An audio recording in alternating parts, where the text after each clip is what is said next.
तुम्हारे गली में नहीं है।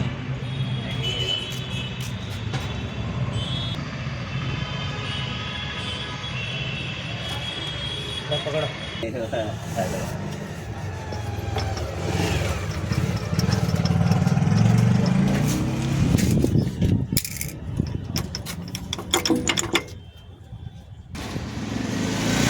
ಡಾಕ್ಟರ್ ಅಂಬೇಡ್ಕರ್, ನಾನು ಜಯನಗರ ವಾರ್ಡ್ ಅಧ್ಯಕ್ಷ. ಏನೋ ಗಾಡಿ ಪ್ರಾಬ್ಲಮ್ ಇದು ನೋಡಿದೆ, ಬಂದು ಚೆಕ್ ಮಾಡಿದ್ರಾಗ ಎಡಿ ಎಕ್ಸಲ್ ಎಲ್ಲ ರಾಡ್ ಎಲ್ಲ ಬಿಚ್ಕೊಂಡು ಬಿಟ್ಟಿದೆ. ಮೆಕ್ಯಾನಿಕ್ ಹತ್ರ ಟೋಮ್ ಮಾಡ್ತಾಯಿದ್ದೀನಿ ಗಾಡಿ. ಮಿಕ್ಕಿದ್ದು ಡ್ರೈವರ್ ಹೇಳ್ತಾರೆ ಏನು ಪ್ರಾಬ್ಲಮ್ ಅಂತ, ಬಂದು ಹೆಲ್ಪ್ ಮಾಡಿದ್ದೀನಿ. Doctor Ambedkar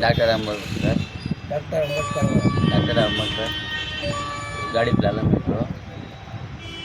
Jayanagar Sadiq by ₹1,000 help ಮಾಡ್ತಾರೆ. ಅದಕ್ಕೆ ಮೆಕ್ಯಾನಿಕ್ ಹತ್ರ ಗ್ಯಾರೇಜ್ ಹತ್ರ ಟೋ ಮಾಡ್ಕೊಂಡು ಹೋಗ್ತಾರೆ. ಈಗ ನಮಸ್ಕಾರ ಸ್ನೇಹಿತರೆ, ಜೆ ಬಿ ಎಂ ಬಿಯ ಡಾಕ್ಟರ್ ಅಂಬೇಡ್ಕರ್ ಚಾಲಕರು ಸಂಘಟನೆ ಶಾಂತಿನಗರ ಸೈಯದ್ ನೋಡಿ. ನಮ್ಮ J B M doctor Ambedkar ಚಾಲಕರು ಸಂಘಟನೆಯಲ್ಲಿ ಒಂದು ಸ್ಟಿಕ್ಕರ್, ಒಂದು ID ಕಾರ್ಡ್ ಮಾಡಿಸ್ತಾ ಇದ್ದೀವಿ. ಇವ್ರ ಗಾಡಿ ಪ್ರಾಬ್ಲಮ್ ಆಗಿತ್ತು, ಲೊಕೇಶನ್ ಆಗಿಬಿಟ್ಟು ಒಂದು ವಾಯ್ಸ್ ರೆಕಾರ್ಡ್ ಕೊಟ್ಟಿದ್ದರು. ಗಾಡಿ ಈ ಥರ ಸಮಸ್ಯೆ ಆಗಿದೆ ಅಂತ ನಮ್ಮ J B M doctor Ambedkar ಚಾಲಕರು ಸಂಘಟನೆ ಕಡೆಯಿಂದ ಬಂದು ನಾವು ಇವ್ರಿಗೆ ಮೆಕ್ಯಾನಿಕ್ವರೆಗೂ ತಲುಪಿಸೋದು ಕೆಲಸ ಮಾಡ್ತಾಯಿದ್ದೀವಿ. ಇವರು ನಮ್ಮ ಜಯನಗರ ವಾರ್ಡ್ ಅಧ್ಯಕ್ಷರು. ತಮ್ಮ ಹೆಸರು? ಸಾದಿಕ್ ಬಾಷಾ ಅಂತ. ಇವ್ರು ಟೋ ಮಾಡ್ಕೊಂಡು ಹೋಗ್ತಾ ಇದ್ದಾರೆ ಈ ಗಾಡಿಗೆ. ಇವರೇ ಡ್ರೈವರು.